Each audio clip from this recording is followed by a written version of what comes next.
भरतलाल जी ने कुछ भी स्वीकार किया नहीं है। आधी रात्रि हुई, रिद्धि और सिद्धियां भरत के सामने आके प्रकट हो गई। कहा हमें स्वीकार कीजिए। भरत है जीव, राम है परमात्मा। ये जीवात्मा जब परमात्मा के चरणों की तरफ जाता है तब दुनिया भर की रिद्धि और सिद्धियां, कंचन और कामनी उसके सामने आकर के खड़ी हो जाती है, बाधक बनकर जीव को ईश्वर के चरणों तक न पहुंचने दे। भरत के लिए गुरुजी के आश्रम में वही हुआ। गोस्वामी जी लिख रहे हैं, जो आई रिद्धि और सिद्धियां तमाम भेष बना करके, कंचन का पर्वत बनकर, सुंदर सुंदर देवियां, स्त्रियां रूप धारण करके श्री भरत के सामने आके प्रकट हो गई। कथा भरत की नहीं, कथा मेरी और आपकी है। ईश्वर के चरणों में जाओगे, इस बाधकता से बच गए तो ही ईश्वर के चरणों तक पहुंच पाओगे। कल या परसों आप सुंदरकांड की कथा सुनेंगे, कल ही नंबर आ जाएगा। सुंदरकांड की कथा सुनेंगे। हनुमंत लाल जी भक्तिमती जानकी के चरणों तक जाते हैं तो सबसे पहले तो कंचन मिला, जिस पर्वत का महीना सोने का रूप धारण करके सामने आया, कंचन मिला। उसके बाद में कामनी भी मिली, सुरसा आदि देवियां महाराज सामने आकर के मिली। यदि किसी हनुमान को माता भगवती जानकी के चरणों तक पहुंचना है तो कंचन को भी जीतना पड़ा, कामनी को भी जीतना पड़ा। बिल्कुल वही स्थिति यहां श्री भरतलाल जी की है। परीक्षा के तौर पर सामने कंचन और कामनी दोनों सामने आके खड़े हो गए। लेकिन श्री भरतलाल जी की स्थिति कैसी है कि मंच से कुछ गड़बड़ हो रहा है।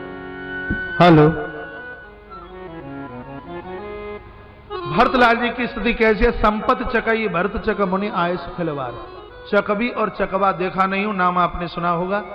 चकबी और चकवा की विशेषता है, संध्या का सूर्य अस्त हो जाए, दोनों को भले ही एक पिंजरे में बंद रख देना, ये एक दूसरे की तरफ देखते नहीं, एक दूसरे की तरफ से मुंह मोड़ करके बैठ जाते हैं खड़े, एक दूसरे की तरफ देखते नहीं। ये विशेषता है चकबी और चकवा की।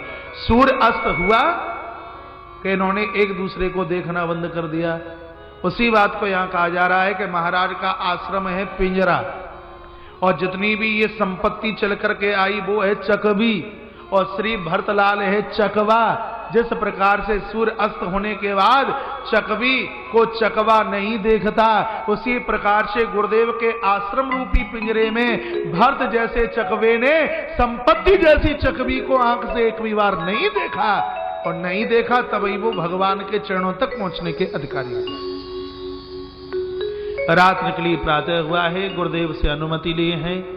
श्री भरतलाल जी ने अवध के लोगों के साथ में श्री चित्रकूट के लिए प्रस्थान किया। हा राम कह के चलते हैं। जब राम कहले उसासा, उमगत प्रेम मनहु चहु पासा। जब कहते हैं राम राम राम राम, इस प्रेम के द्वारा पत्थर मोम की तरह महाराज पिघल जाते हैं, पानी की तरह बह जाते हैं। वाणी में इतना प्रेम होना चाहिए। मैं बहुत बार कहता हूं, अमृत चंद्रमा के पास नहीं है, अमृत क्षीर सागर में नहीं है। अमृत कहां है? कहां है अमृत?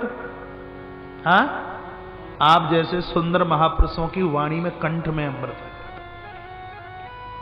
श्री भरतलाल राम राम राम राम कहते हैं, पत्थर मोम की तरह बीच में से पिघल जाता है। हे प्रभु, इस अनाथ को भी कभी सनाथ करोगे क्या? पूरा का पूरा दृश्य इंद्र ने देखा और सोचा ये तो हमारा सब कराया गया, सब फेल हो गया षड्यंत्र। यदि ऐसे राम ने भरत को रोते देख लिया, वो एक क्षण भी नहीं लगाएंगे, अयोध्या आ जाएंगे। अयोध्या आ गए तो रावण को मारने वाली मंत्रणा ही सब फेल हो जाएगी। क्या करना चाहिए? तो धरती को आदेश दिया कि आगे जा ही ना पाए, इसलिए कांटे उगल दीजिए। प्रभु के चरणों में जाने के लिए कांटों पर भी चलना होगा। चाहे कांटों पर मुझे चलना हो, चाहे छोड़ के देश निकलना हो। प्रभु डगमग नहीं मन मेरा हो, रहे ध्यान तुम्हारे चरणों में। क्यों? मिलता है सच्चा सुख केवल, ये मैया सो रही है, बोल दो भगवान तुम्हारे चरणों में। ये पीछे वेरी कैटिंग से एक मां छोड़ करके दूसरे नंबर की। हाँ, आपको ही बोल रहा हूं, केसरिया कलर, मुस्कुरा भी रही है। देख कर क्या रहे, तुम्हें देख ही कर रहे। एक श्रोता के ऊपर निगाह है। बोली शंकर भगवान की जय। आसन लगा के बैठिए, नींद नहीं आएगी। धरती में से कांटे उगल के बाहर आ गए, शरीर भर तो फूल की तरह पाम रखते हुए जा रहे हैं। इंद्र ने देवताओं को कहा कि गलती तो नहीं कर रहे, एक बार गुरु जी को पूछ लीजिए। गुरुदेव बृहस्पति जी को पूछा, ऐसी ऐसी बात है, भरत जा रहे चित्रकूट राम को मनाने के लिए और राम तो आ ही जाएंगे, इसलिए हमने कांटे बिछा दिए हैं। तो गुरुजी ने क्या जवाब दिया, इंद्र हजारों आंखें होते हुए भी तुम्हें सुमेरु पर्वत दिखाई नहीं दे रहा, मुझे अचंभा लग रहा है। शेष नैन बिनु लोचन जाने, मुझे लगता है कि हजारों आंख होने के बाद भी तू अंधा है, तेरे पास आंखें नहीं है। जो पहले हुआ है वो भगवान ने चाहा इसलिए हो गया। भगवान अपना अपमान सहन कर सकते हैं लेकिन भक्त का नहीं। इंद्र यदि इस भक्त का अपमान हो गया तो त्रिलोकी में तुम्हें कोई बचाने वाला नहीं होगा। क्यों कह दिया कि जो पुराण भगत सन करगी, जो अपराध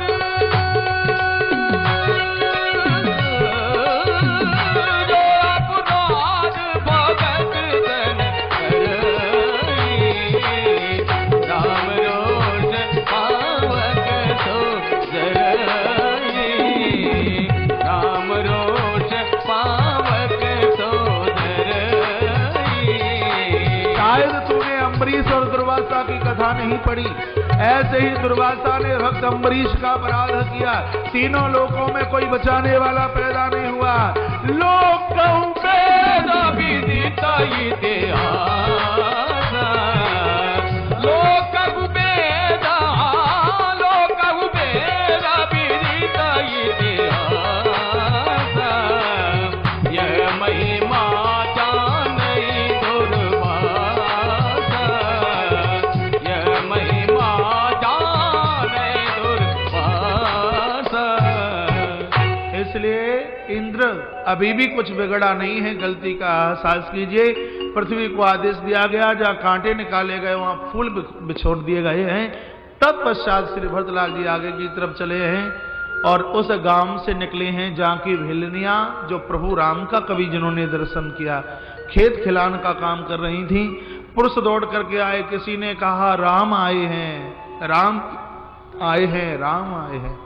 भरत राम की शक्ल एक सी लगती है, राम आए हैं। तो भिलनिया फसल काटती काटती दौड़ी और उन्होंने कहा कि ये राम नहीं है।